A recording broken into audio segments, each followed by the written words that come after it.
Voltamos para a nossa conversa aqui no Gente em Destaque com a psicóloga Aline Teixeira. Bom, Aline, e como é que o Recursos Humanos, o RH, entrou na sua vida? Hoje você tem uma empresa, né, de RH. Isso. O RH entrou na minha vida antes da clínica, Rodrigo. Porque na época do estágio, eu estagiei numa empresa fazendo recrutamento e seleção. Após essa empresa, eu fui para outra como efetiva, então ainda na faculdade. Aí quando eu me formo, eu vou para a clínica. Mas saindo da segunda empresa de recursos humanos, eu entrei para trabalhar no Banco do Brasil, porque eu havia passado num concurso. Então, igual seus pais. Igual meus pais, né?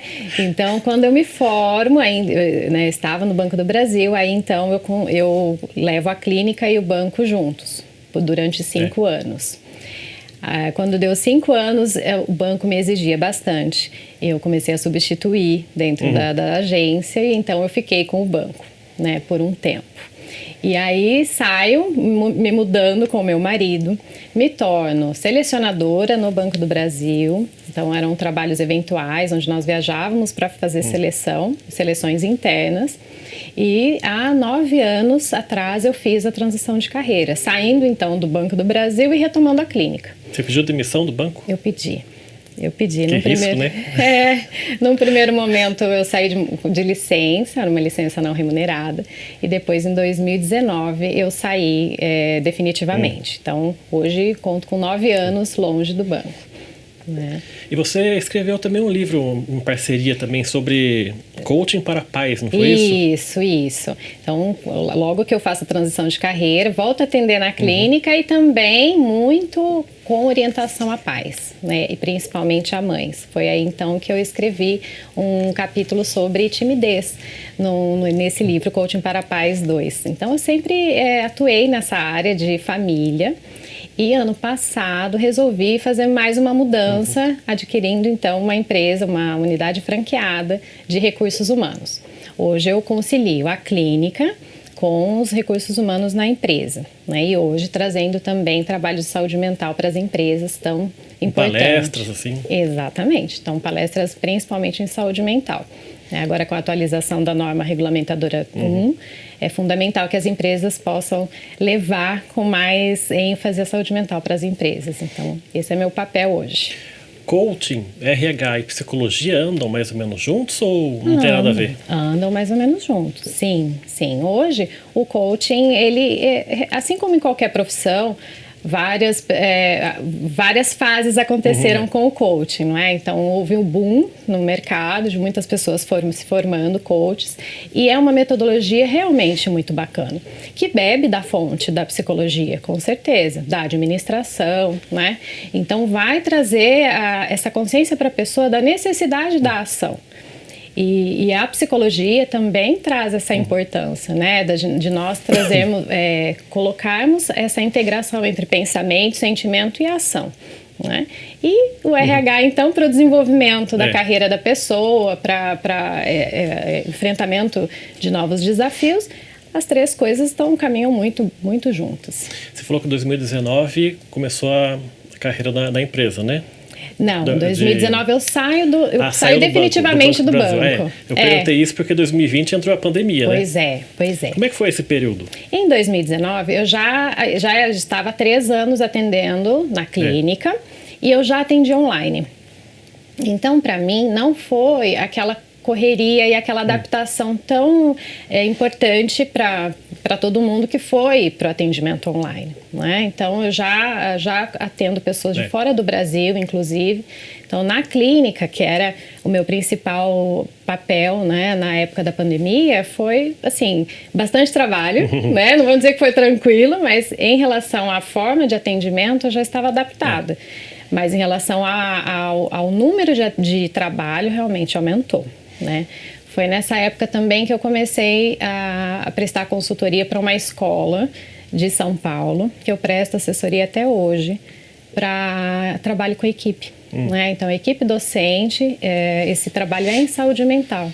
E a gente vê, Rodrigo, os reflexos muito positivos até hoje. Então, são aí 5 anos de trabalho com elas, e eu vejo o quanto foi fundamental esse apoio para as docentes né, desde a pandemia. Mas nesse período da pandemia, você percebeu uma piora das pessoas? Muito. Trancada em casa, de desespero? Tinha muito, né? Muito. E a gente vê os reflexos até hoje. Né? A forma como a saúde mental está no Brasil e no mundo também se deu por conta da forma como a pandemia nos atravessou. Né? Então, o nível de ansiedade, depressão está muito alto. Né? O Brasil era o terceiro país no mundo em número de ansiedade e depressão, e hoje é o primeiro. Então, realmente, o cuidado com a saúde mental já era algo muito necessário, mas depois da pandemia, realmente é muito urgente. E hoje, acho que cada vez mais pessoas precisam se preocupar com saúde mental, né?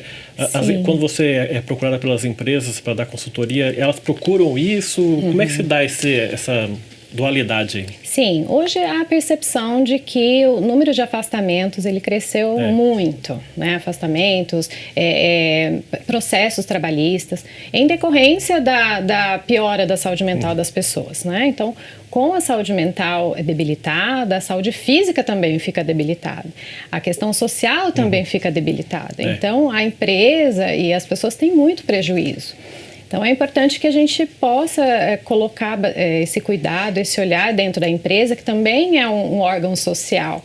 Né? As companhias têm esse papel social também de olhar para os seus colaboradores e oferecer uma saúde mental, conscientização, situações mais necessárias e agradáveis para que o ser humano tenha ali melhores condições de vida. Né? Então, e o cotidiano também exige cada vez mais rapidez, né? Informação rápida. Isso, são estressores que nós temos aí cada vez mais. Muita informação, muito tempo de tela, muitas demandas. Né?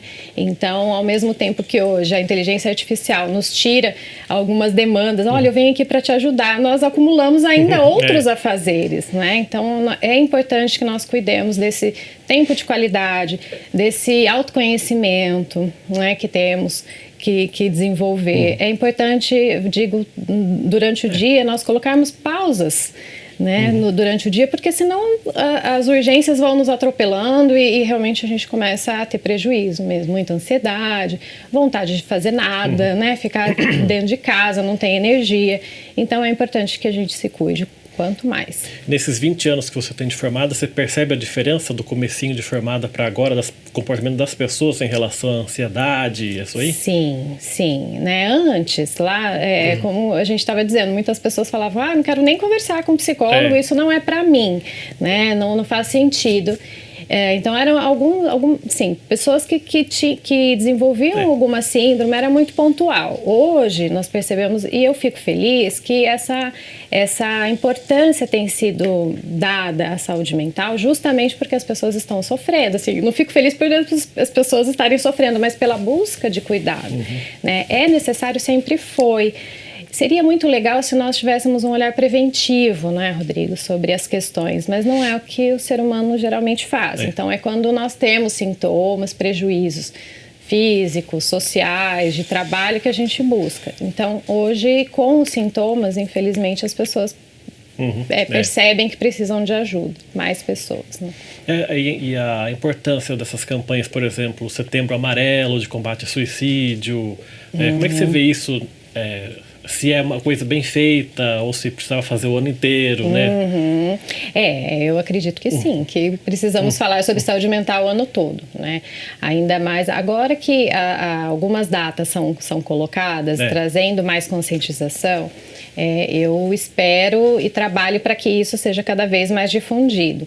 Mas a gente precisa falar de saúde mental o tempo todo. Né? O Setembro Amarelo vem como uma das primeiras campanhas que vem trazer essa importância da saúde mental e da prevenção ao suicídio. Vem dizer que é importante nós falarmos sobre como que as pessoas chegam ao nível de sofrimento até cometer suicídio. Então, é importante falarmos sempre.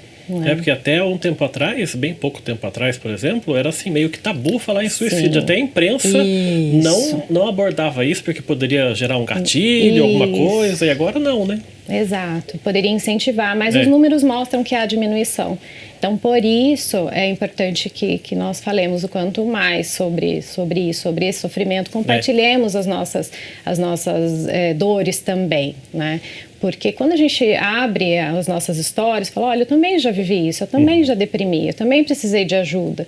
Isso faz com que, puxa vida, nós nos reconheçamos no outro. Fala, puxa, a pessoa é como eu posso contar com ela, eu posso contar para ela, ela vai, de repente, me ouvir.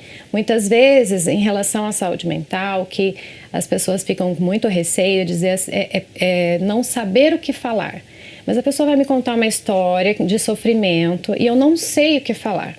Né? O que a gente percebe é o seguinte, é muito importante ouvir, simplesmente ouvir. Falar assim, olha, pode falar para mim, eu não sei o que te dizer, eu nunca passei por isso, mas eu tô aqui para te ouvir, tô do teu lado. Isso já é fundamental. Isso faz com que não haja julgamento.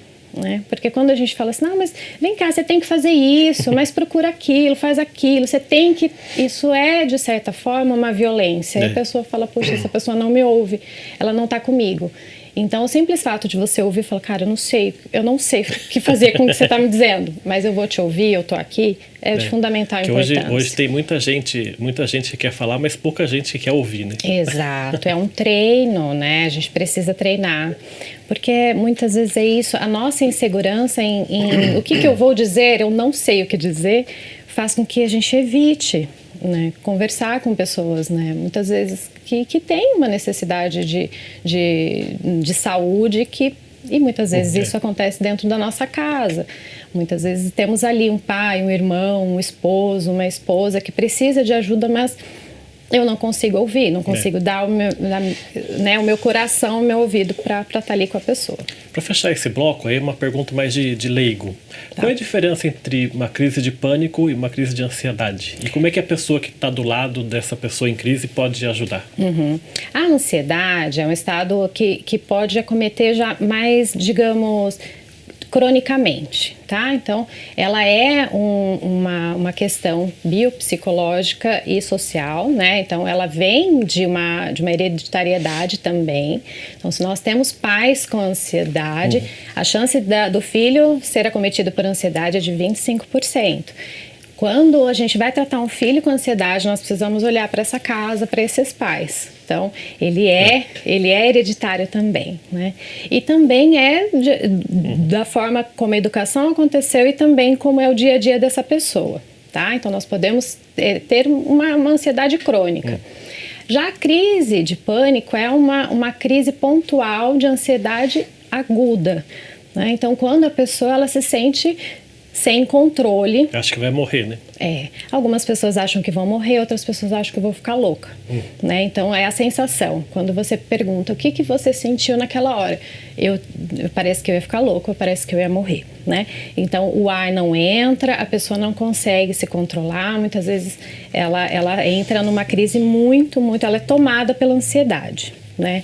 E nesses momentos, Rodrigo, muitas vezes posso falar como a gente pode lidar com isso? Nesses momentos, se conseguir respirar, é legal. Fazer uma respiração ali pelas narinas e procurar jogar o ar o mais fundo possível, né, ali na barriga. Se o ar não entrar, o que é importante? Que a gente traga a consciência dos órgãos dos sentidos. Então, assim, o que eu estou vendo? Eu estou vendo a minha cadeira, eu estou vendo uma caneta, estou vendo um caderno. Eu enumero. O que eu estou ouvindo? Estou ouvindo o barulho do carro, estou ouvindo o cachorro, o passarinho. O que eu estou sentindo de cheiro? E assim, né? O que eu estou sentindo de cheiro, o que eu estou sentindo de gosto na boca. E com isso, a pessoa consegue ir voltando. Então, em crises muito grandes de ansiedade, que a gente chama de crises de pânico, a gente pode buscar também essa ferramenta para ir voltando. E em qual momento a pessoa deve procurar um psiquiatra? Porque o psicólogo não pode receitar remédio, né? Isso. O psiquiatra pode. Em qual momento que a pessoa deve procurar ajuda? Se perceber que durante um mês aconteceram sintomas, né? Não conseguiu dormir, está muito irritado, não consegue comer direito, come muito ou come pouco, não consegue executar suas atividades rotineiras, seu exercício, seu trabalho. Em um mês já é importante buscar ajuda. Tá certo, vamos fazer então nosso segundo intervalo aqui. Programa Gente em Destaque volta daqui a pouco. Até já.